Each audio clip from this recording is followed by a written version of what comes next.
to Shattering Myths, a program devoted to those of you who have come to realize that all of the world's religious, political, economic, military, and media institutions are corrupt, counterproductive, rotten to the core. I am Yahowah. Our number, if you want to join us anytime over the next 2 hours, toll free, 877-300-7645. This is not a big item in the news, although it made the top 10 news statements in probably half of the news feeds that I survey each day. It reads, tens of thousands of protesters in the Macedonian capital of Skopje are demanding the resignation of long-serving Prime Minister Nikola Gruevski.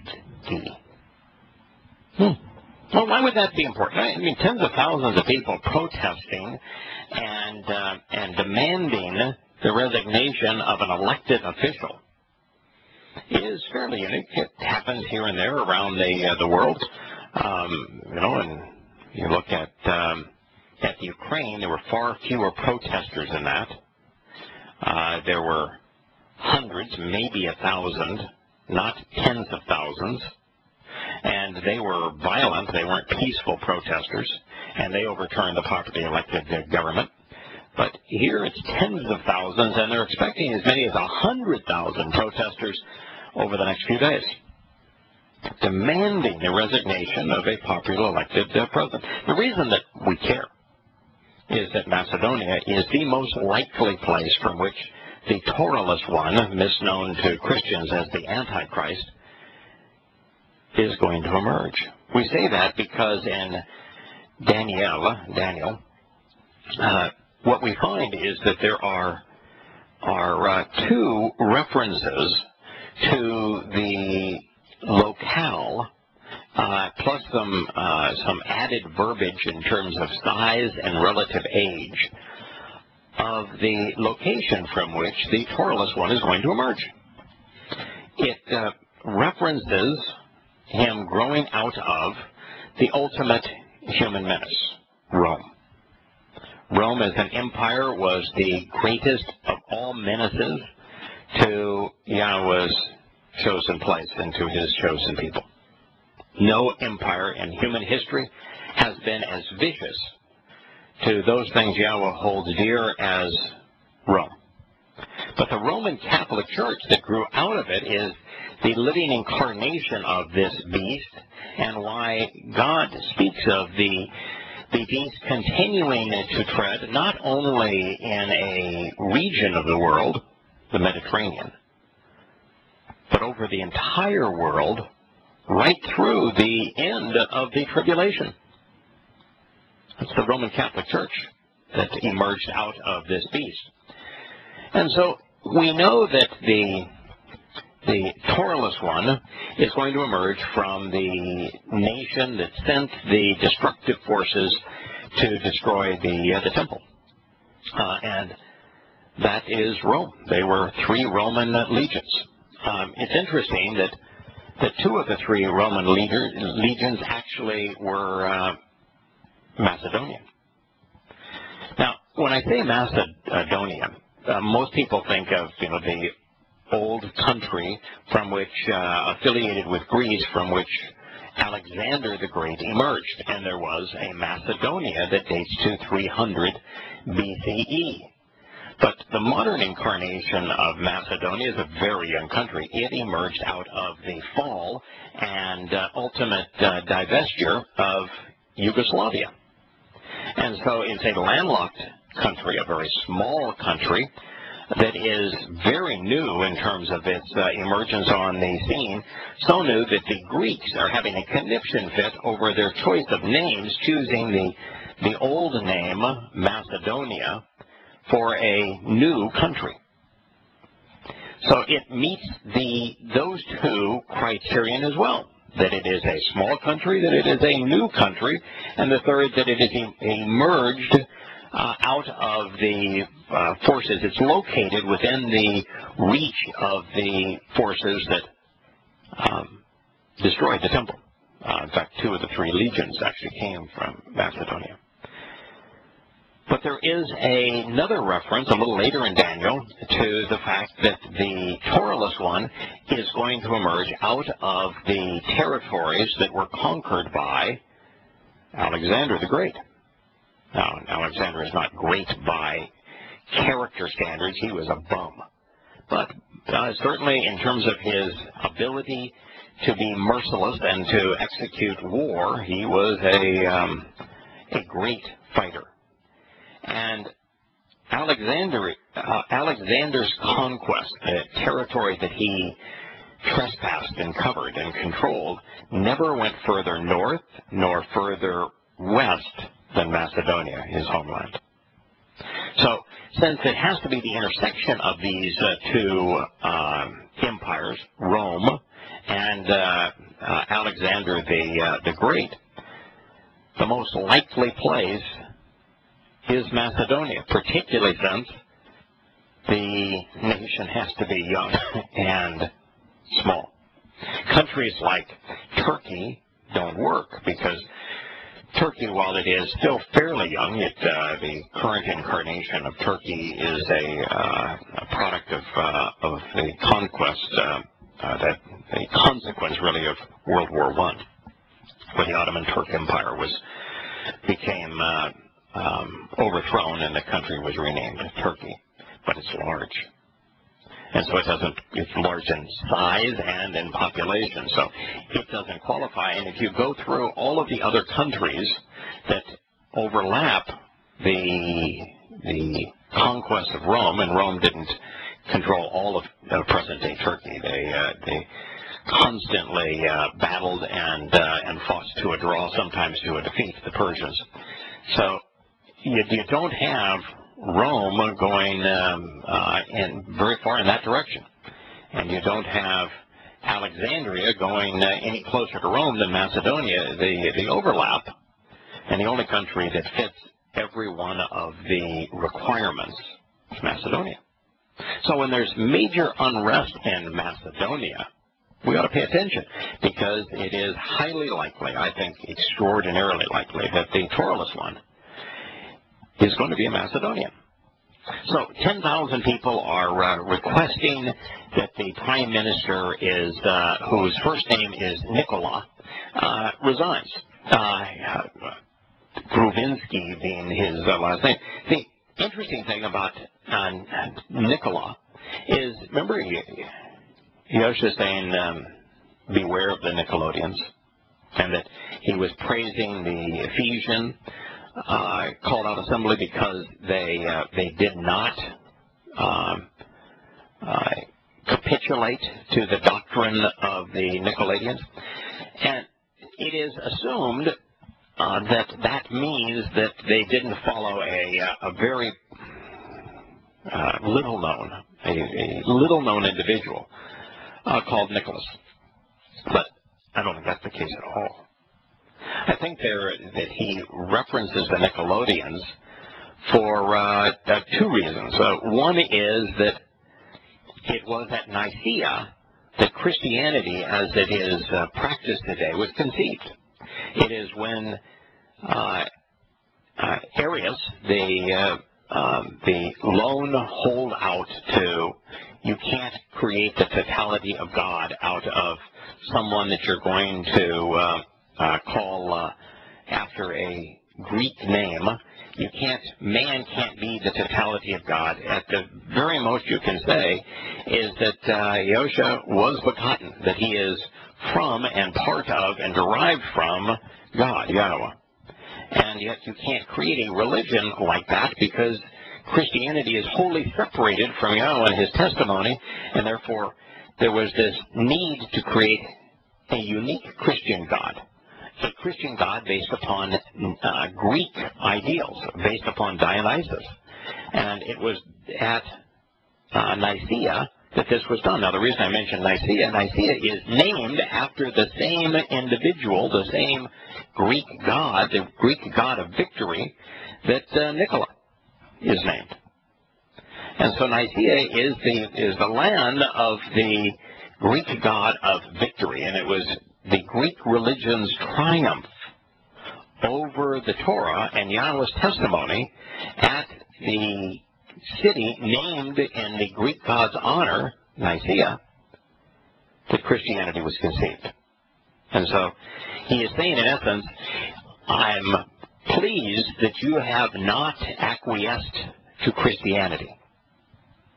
It's amazing that Christians aren't able to make the connection between Nicolaitans and Nicaea, but they don't. So anyway, that's this fellow's name. It says the rally follows the release by opposition of covert recordings which appear to show ministers plotting vote rigging and the cover-up of a murder. All right. So the opposition has wiretapped the government. And in the government, they are engaged in plotting vote rigging and murder. It's the very kind of thing that you would expect a Torahless one to do. Yahowah says don't make a habit of bearing false testimony. And he talks about don't make a habit of killing. So what do politicians do if they're going to represent the adversary? They're going to usurp people's free will, which is what the adversary knows best, by precluding their choices from mattering, and they're going to lie, cheat, and steal as it relates to their behavior when empowered. And, of course, there's always murder. The government, of course, denies these allegations, but they're on record in their voice in recordings talking about them, trying to cover it up. Adding to the political instability, last weekend, 8 police officers and 14 ethnic Albanian fighters were killed in clashes in the country. Crowds have gathered outside the Prime Minister's residence, and demonstrations are carrying both Albanian and Macedonian flags. Albania is primarily Islamic. Police in riot gear are stationed near the protests. Yes, that's the thing that governments are going to do more and more. So we see in the United States the police showing up as military in military gear and in riot gear, making it impossible for people to protest. In 2001, Macedonia came to the brink of civil war when armed rebels demanded greater rights for the Albanian minority, which makes up about a quarter of Macedonia's 2.1 million population. The opposition leader has been releasing a steady stream of recordings. You know, it's just like Erdogan in Turkey. He's having a connection that he and his sons are having their dirty laundry aired when they're scamming the people, and they're blaming the opposition for being the scammers when all they're doing is revealing the testimony, the conversations between Erdogan and his sons. The same thing is true here. The elected officials are blaming the opposition for releasing their testimony when, in fact, what's the problem here is that their testimony is incriminating. I always say that, you know, if you don't want your own words and deeds to convict you, then you really ought not have said or done the things that are being used to embarrass you. But you know how religious leaders are. They always want to blame somebody else for their bad behavior, such is the case in Macedonia. The opposition party is accusing the government of wiretapping 20,000 people, including politicians, journalists, and religious leaders. In other words, they're doing the same thing that America is doing through the NSA. The government has realized that since it's corrupt, that the people are going to ultimately rebel against it, and the best way to keep the people suppressed, beyond lying to them, beyond indoctrinating them, which is happening in America, is to spy on them.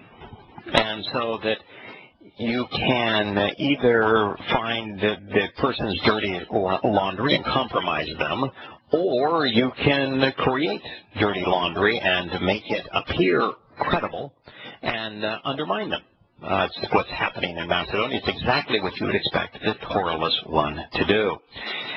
They have said that scores of leaked recordings reveal corruption at the highest levels of government, including the mismanagement of funds, thievery, dubious criminal prosecutions of opponents, and even the cover-ups of killings. This is really reading like what we expect to see more and more in the United States. Killing, covering up, criminal prosecutions of opponents that are jury-rigged with very dubious evidence. And, of course, mismanaging the funds. It's not just mismanaging the funds, it's stealing from the public treasury. He argues that the abuse of power is so serious that the Prime Minister has to resign and call new elections. Opposition parties have boycotted the Parliament since accusing the government of fraud in 2014. The government, of course, is saying that all of this is not internal rebellion, but a foreign nation using its spy agencies trying to overthrow his conservative government. So you've got a liberal government out there using its spy apparatus to overturn his country. You know, there is a liberal government in the world that is very prone to using its spy network and its State Department to overturn conservative governments. That would be abomination in the United States. Well, now that we have covered one of the two garden spots of the world, Macedonia, which, by the way, I would encourage you to look at the pictures because I want you to look at the flag of Macedonia and to see what it is that they revere. And what you will find is that it is a sun with beams of light coming out from the sun like sunbursts, like the halos that you would see over religious figures. That the sun is being presented as God, and that even in their national anthem, they hail the sun. And it is out of this environment, by the way, that you're going to see the Torahless one prevail. He's going to create the illusion of harmony in his little country among 2 million people, and he's going to parlay that into harmony with a couple of 3 smaller neighbors, and then parlay that into a confederacy of 10 nations, probably Southern European Union nations, and then to world dominance. All is going to take place over the next, 10 to 12 years. So stay tuned. All right, from one garden spot to another, we turn to the garden spot of America, Waco, Texas. Waco. Police in the U.S. state of Texas, according to the BBC, have found 9 people have been killed and at least 165 have been arrested after a shootout between rival biker gangs in Waco, Texas, at the classiest of all restaurants, Twin Peaks. Twin Peaks is like Hooters, where they're making a pun at a portion of the female anatomy. It's a really classy joint for those of you who have not, like myself, been to a Twin Peaks. We'll be back in a moment.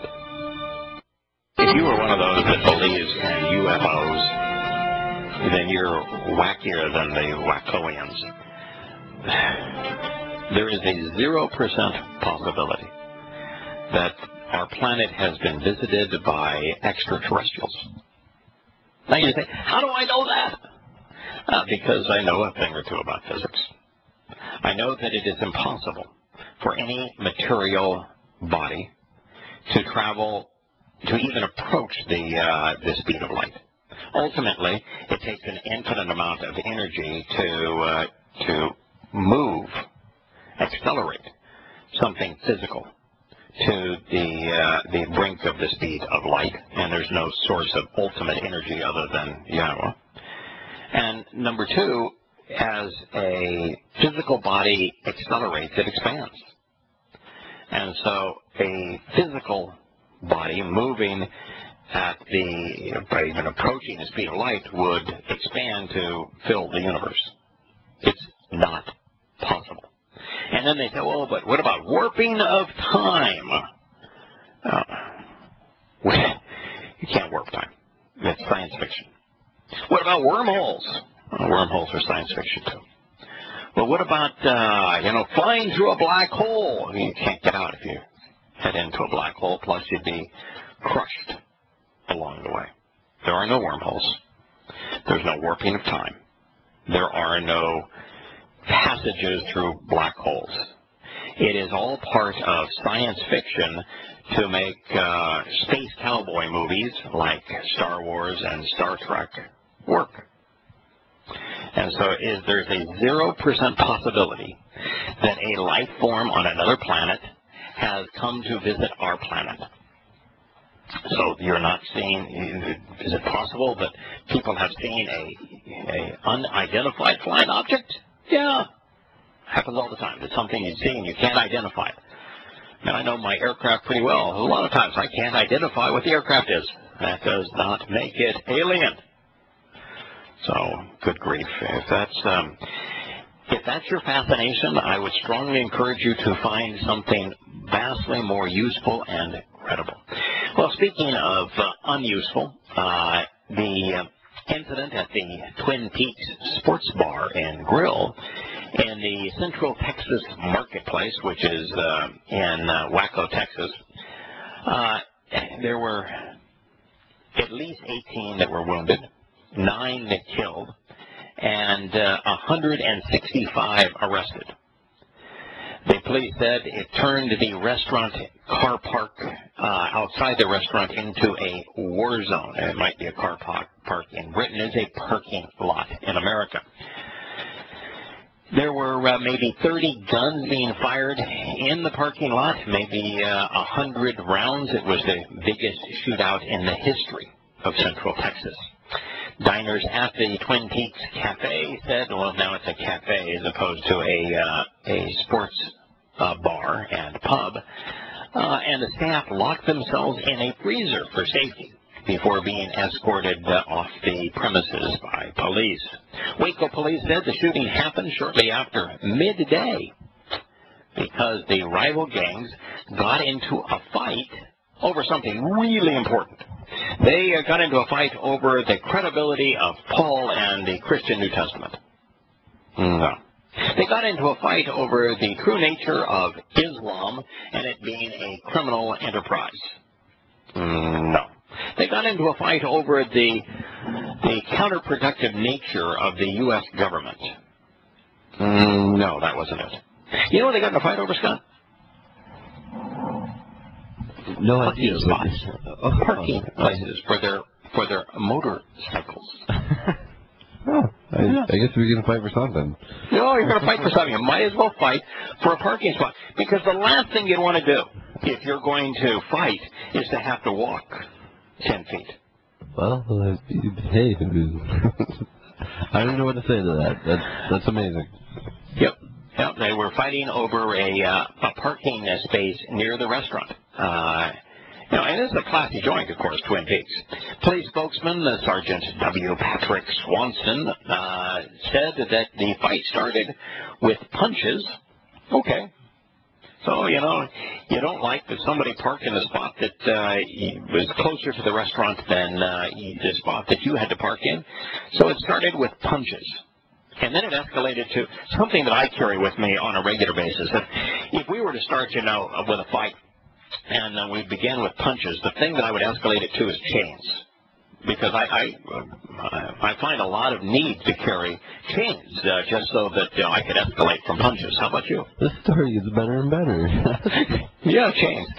If you're carrying chains for the purpose of escalating the fight from fisticuffs, it tells me that there's something wrong with you. I can't imagine using a chain to pummel somebody in a beneficial way. Honestly, I feel like you're making this whole story up. No.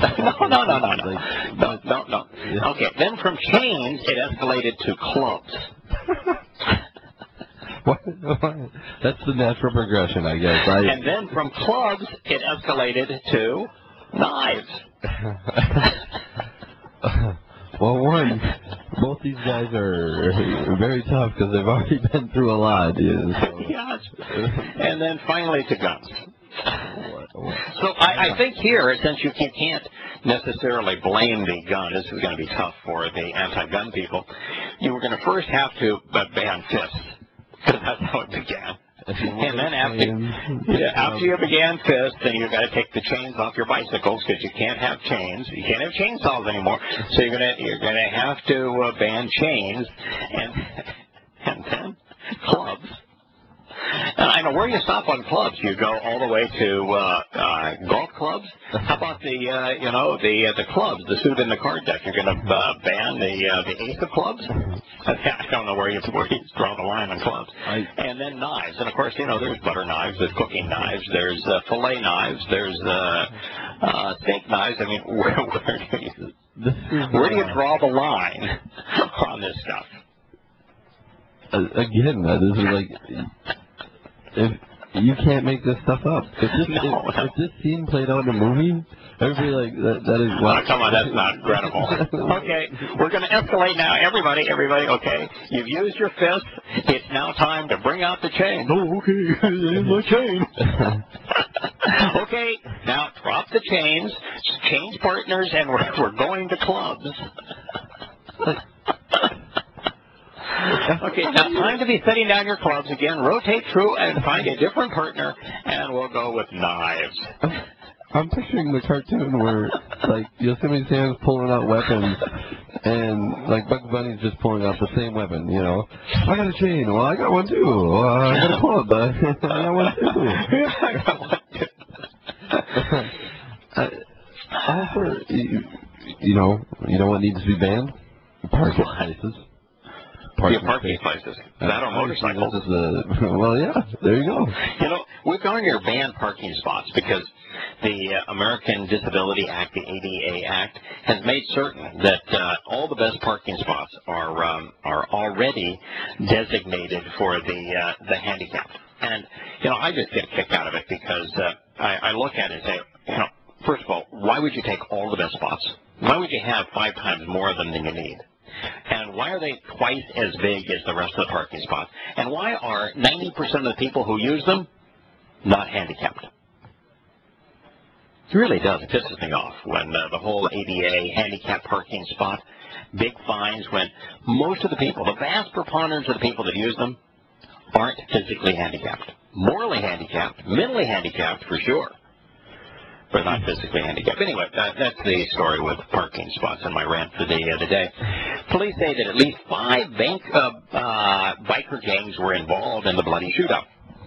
There's actually 2 involved, and they're allies. The 2 biker gangs that were going at it with fisticuffs and then, the progression, were the Cossacks, which were allied with the Scimitars, and the Banditos. Okay, so I'm calling BS. It's a made-up story. I don't know what you did this weekend, but I had way too much time on my. No, this is really true. I'm not making this up, really. Really, it happened. Listen, Waco was put on lockdown. You've got I-35 up there in the land of Minnesotans. Yep. Well, it begins down in southern Texas, and it links not San Antonio, but Austin, which is the spiritual capital of Texas, where the University of Texas is. Goes right through Waco and up through Dallas-Fort Worth, and then continues north all the way to Minneapolis. And they shut down I-35. The police did. The police showed up in riot gear. They sent out every manner of message to people and said, you're quarantined, your houses, don't go outside.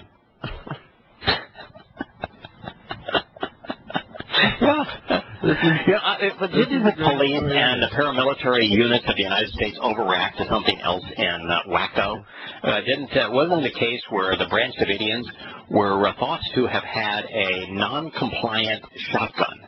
That there was something about their collection of shotguns, of gaming guns, that was non-compliant, and the ATF sent in an armed raid to confiscate their non-compliant shotguns, and it ended up being tanks rolling through buildings and killing women and children. place in Waco too, didn't it? Yeah. Yep. Yeah. So this time we have. This is the greatest action movie I-35 ever. Right? This is the best action movie ever. I'm turning this into a movie. I'm going to start. Rambo does Wacko. Rambo goes Wacko. Look, you got guns, you got chains, you got knives, motorcycles. If this is the best action movie Parking places and Twin Peaks. You know, you got to throw in the Twin Peaks for sizzle, right? I'm gonna start writing it today. Okay. Okay, and of course then you have the Cossacks. You know who the Cossacks are? Yes, I do know who the Cossacks are. The Ruskies. So you even got a Ruski intrigue here. The Cossacks are Ruskies. My guess is that in Central Texas there aren't any Ruskies, but the Cossacks are the Rough Riders. They were horsemen. In Russia that were like American cowboys, except they were just a little more rugged. And the Cossacks were Russian, so their slogan is that they turned in their horse for a motorcycle. And then, of course, you've got the Banditos. The Banditos are an outgrowth of veterans from the Vietnam War era. And so they're comprised of Vietnam War veterans. I've got more on this story because you're going to want to know the details as you flesh out your plot du jour. Right. Okay, we'll be back. Here's the Banditos Motorcycle Club. I don't know if club is a double entendre here and that was their third item of choice, was founded during the Vietnam era in 1966 by Vietnam War veteran Donald Chambers. He founded the club, the Banditos, in San Leon, Texas. So it's Texas bred and born, according to one of its websites. The gang's motto is, "We are the people our parents warned us about." It's a patch of a man. Their patch is a man in a sombrero with a machete and a pistol. I mean, nothing says productive citizen, good all-around and fun-loving guy than a picture of a man with a machete in one hand and a pistol in the other. So that's, we're going to get the details right. That's their logo. It is spread to more than 100 chapters throughout the United States and international chapters. Oh, this is an international club with chapters in Germany, Austria. I bet the Germans just love this stuff. Denmark, France, Italy, Sweden, Norway, Malaysia, Indonesia, Singapore, Costa Rica, and Belgium. According to the FBI, the Banditos constitute a growing criminal threat to U.S. law enforcement authorities, and they estimate that the Banditos are one of the two largest OMGs operating in the U.S. An OMG with, I wonder if that's, what is the big threat according to the conspiracy people? GMOs, genetically GMOs. This, maybe we got an insight here. OMG is GMO backwards. With approximately 900 members belonging to 93 chapters. Maybe they got their DNA spliced in reverse. That's what caused them to be so charming. The Banditos are involved in transporting and distributing cocaine and marijuana and are involved in the production, transportation, and distribution. Boy, there are businessmen here. These are entrepreneurs of methamphetamines. The Banditos are the most active in the Pacific, southeastern, southwestern, and west central regions of the United States. The Banditos, however, are expanding in each of these regions by forming additional chapters and allowing members of supporting clubs, known as puppets or duck members, to have sworn allegiance to another club who support the dirty work of the mother club. According to other Bandito chapters. That's according to the ultimate lame duck, the FBI. Now, they were one of the two that started this fight. The others were the Cossacks. They were founded in Texas also in 1969. The club's colors are gold and black, and its patch features a Cossack which is a nomadic horseman and warrior from Ruski. Its motto is, "We take care of our own." The Cossacks say that they traded the horses ridden by their warriors 400 years ago for motorcycles, though there is doubt that any members descended from actual Russian Cossacks. The encyclopedia tells us tongue-in-cheek. There you go, Scott. That's all I know about all of this. And, of course, it's, all about what's occurring in Waco, Texas. I'm going to start a motorcycle club. The motto is going to be, "We park here." We park here. And we take care of our own. The scimitars, by the way, you didn't ask about the scimitars. The scimitars are allied with the Cossacks. And so what you have here is you've got some international appeal. Scimitar is the weapon of the Muslims, and the banditos, of course, that's a Hispanic name. So you got the Mexican drug cartels that tie in there, and of course the Cossacks are Ruskis. So a little international intrigue here in your plot. This is the best story ever. Yeah, there you go. I'm almost in tears. I'm laughing. This is hilarious to me. Oh, yeah. We are getting posts on the Facebook page for the Shattering Myths site saying, "How dare you make fun of Texas? It isn't Waco, it's Waco." Yes, I know, but even Wacoians don't like Waco. I've been there a lot. There are a couple of things to like about Waco, Texas. One of them is the Baylor University's beautiful campus. Boy, they have really spent a fortune there, and the architecture there is absolutely drop-dead gorgeous. Beautiful, beautiful campus. And the other is you really have a nice zoo. It's a great place for chicken wings and riding a motorcycle. The rest of it. Yeah. You really got too much influence of the Branch Davidians and motorcycle gangs for my taste.